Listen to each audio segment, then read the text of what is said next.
Okay, Robbie, and we have you down for 2 lots of 5. Yes, You're here for Jo, and you're here for yourself. Is that right? Jo's father passed away last week, so speaking for her. Sorry to hear that. Right.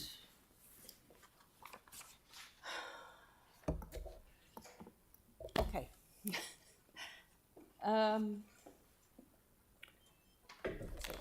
What's here? Well, as you know, I come along and I watch, sit here and watch a lot of your council meetings, and I don't get an opportunity to speak. And I just thought that it's time I actually put forward some thoughts. And I'm not going to ask for money, so that's one thing for you. But one thing that I do want to do is ask you to just listen to what I've got to say and think about it as the lot bigger picture. Okay, my background is I was a meteorological observer, so I do understand climate.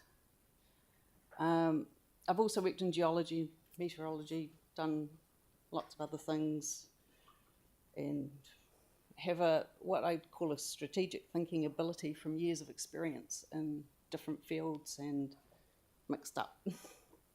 So I'm looking at the strategic view of how things are facing you for these decisions for the long-term plan and the challenges that you face. I'm going to mention climate change, a quick flick onto the Alpine Fault, and then I'm going to talk about some of the fiscal side of things. First of all, he who controls the weather will control the world. That was a statement by Lyndon B. Johnson back in 1962. Changes to the climate, well, the weather changes all the time, but one big thing that's changed that I don't think is taken into consideration is the type of equipment that's used, the positioning of the equipment, the fact that as the populations grow across the planet, there's a lot more built-up areas which bring the heat island effect onto thermometers. But there's lots of things I could say about that. I think Ian's covered a lot of that. Ian McIntosh has covered a lot of the climate side of it, so I'm not going to spend too much time on that. But I'm going to go into this here.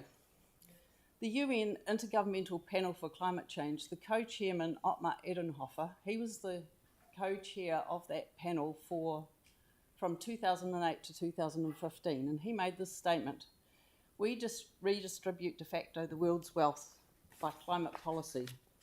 Basically, it's a big mistake to discuss climate policy separately from the major themes of globalisation. One has to free oneself from the illusion that international climate policy is environmental policy. Climate policy has almost nothing to do with environmental policy anymore." This is from him. And he goes on and says, this entails getting loads of media coverage.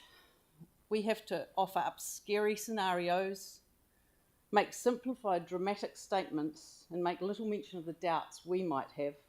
Each of us has to decide the right balance between effective and being effective and being honest. So now let's take a look at what we hear in the media. We hear about flooding, changes of tides, sea level rise, changes in temperature. Another statement made by Lyndon Johnson was control of space means control of the weather of the world. And he said that in 1959. From space, the masters of infinity would have the power to control the Earth's weather, to cause drought and flood, change the tides, raise the levels of the sea, and change the climate. So if space is being manipulated to control the world's weather, how could that be done? I don't know whether any of you are familiar with HAARP, the High Altitude Active Auroral Research Program. This was worked on from 1994 through till 2006 in a big way. It was at full capacity in 2006. It was used for civil and defence purposes, and included in that was weather modification they were testing out. What they did was they took the ionosphere and they pulled it into space 80 miles out, heated up the molecules, and then they'd release it again with a radio beam. The HAARP is playing with the energy system of the Earth.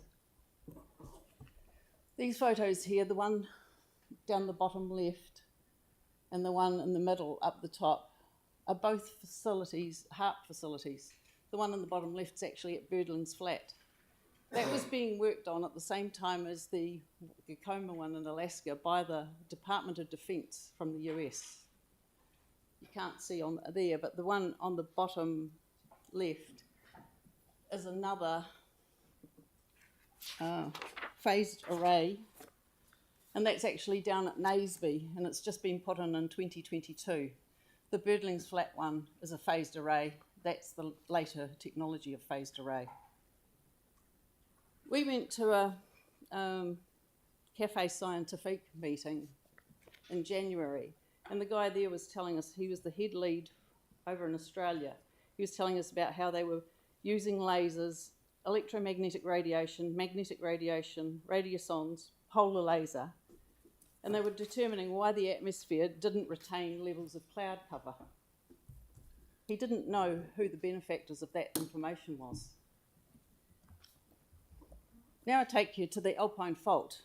There's a 75% chance of the Alpine Fault rupturing by, well, in 2007, they were doing talks around the South Island saying it was going to go in the next 20 years. So that's 2027, which isn't far away. But a lot of the later ones have said 50 years, but they keep saying 50 years. The truth is that nobody knows exactly when it's going to happen, but we know it's going to happen because it's a regular event, and it's on the last stages of its cycle. When I worked around the geology field, it was a fact that people used to go around saying it's going to happen, it's more likely to happen today than tomorrow. So the probability is high that it was going to happen. There's an 82% probability that the next earthquake on the Alpine Fault will be a magnitude 8+ and last for 4+ minutes. To give you an idea, that's taking the 6, because of it being a logarithmic scale, you're taking a 6 like we had, you're taking 4 times the energy of that, and it's going to be lasting 4 times as long. The damage that that will do will be massive. And people can say, oh, but that's over in the Alps. The truth is we sit on very soft ground here, and that reverberating is actually likely to impact the city massively. It's likely to be the largest earthquake ever recorded in New Zealand. The impact on electricity, it will be unavailable for many weeks. It takes 2 days to fix one pylon, and that's with access to the things that we won't have. We won't have bridges, we won't have roads. So the impact on electricity, electric cars won't work, there'll be no internet. CBDC, this digital currency stuff, we'll need to resort to cash. And yet there's no people standing up here saying, why don't we keep cash? Because we know this is going to happen to us, and it's going to happen in the short future. Okay, many of the public are struggling financially. The 13 city councils across New Zealand have taken the debt from 9 billion to 11 billion in 8 months up to the end of January. Preloading future debt based on assumptions is a dangerous thing to be doing. The city assets are not about maximising debt to income. You should be minimising it. And I ask you, are sea levels a greater risk than the Alpine fault line to us? And I know the answer to that is they're not. The other thing with the fault line is that the Pacific plate actually rides over the top of the Australian plate at this end. At the other end, it's round the other way. So we have a twist. This is the only place in the world that this happens. That fault going over the top will actually raise the sea up, probably this side. We don't know for sure, but the chances are that the sea level thing's not going to be an issue at all once you've got that, because we might have the opposite problem. What safeguards do your lenders have? Let's have a look at the LGFA agreement. The mayors in New Zealand signed this LGFA agreement on the 6th of July 2020, and it was with a company called TEL Security Trustee LGFA Limited. The 100% shareholders in that company are the next company, Trustee Executors, and the next one, and the next one, and the next one. Then it goes back down. So there's a little loop goes on there. 100% shareholding right round. The ultimate holding company is Sterling Grace. Sterling Grace has 2 directors, one in Nevada and one in Switzerland. We redistribute de facto the world's wealth by climate policy. Globalisation.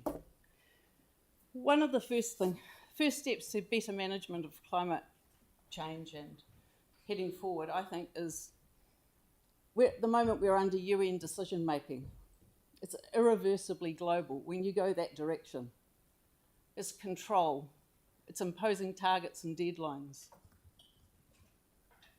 I believe we should be looking local, regional, taking control of our own situation. We should be pushing back against the government especially with this AF8, because that's not happening anywhere else in the world.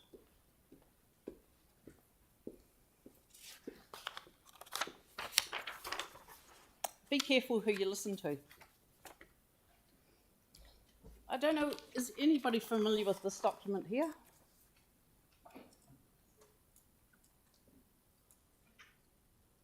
This is the pilot project from the World Economic Forum for New Zealand, being a pilot project on AI. I've heard you guys say that you refer to your experts all the time and you go to the experts. One of their things on national conversation is trust can be enhanced by independent experts, having a trusted third party to broker agreement between the public, politicians and technical experts. They can translate data and provide information that is reliable. And I go on. How are you getting on there, Robbie? I'm finishing. Oh, This good. is my No, last not good. I'm enjoying it, sorry. Tim has got a question. Yeah, I love the comment UN decision-making framework. I'd kind of question that, but we won't go there. Just with regards to the Alpine Fault, because I think that's kind of like the number one thing. It will be obviously focused on the Alps, and we are quite a way away with a different land type than the Alps. There's a huge amount of work being done by a lot of people to try and work out where and how. Would you have enough faith in Kiwis that we would, in an absolute decimation like that we would even move past cash and just help each other out? I do. I still believe we need to have something for trading to continue through it. Yep. It's going to be a long period of time. It's not like the last one. Oh, I don't think anyone kind of really realises the change it's going to make. Yeah. But I do have faith. Although we see a lot of angry people driving through, communities that they don't care about. But I do think when it comes to it, Kiwis will be better than we think. If it was just Kiwis, I might agree with you. But there's a lot of people who I don't think have the cultural values that we have now around. Okay. Thank you so very much for your presentation. It was very interesting.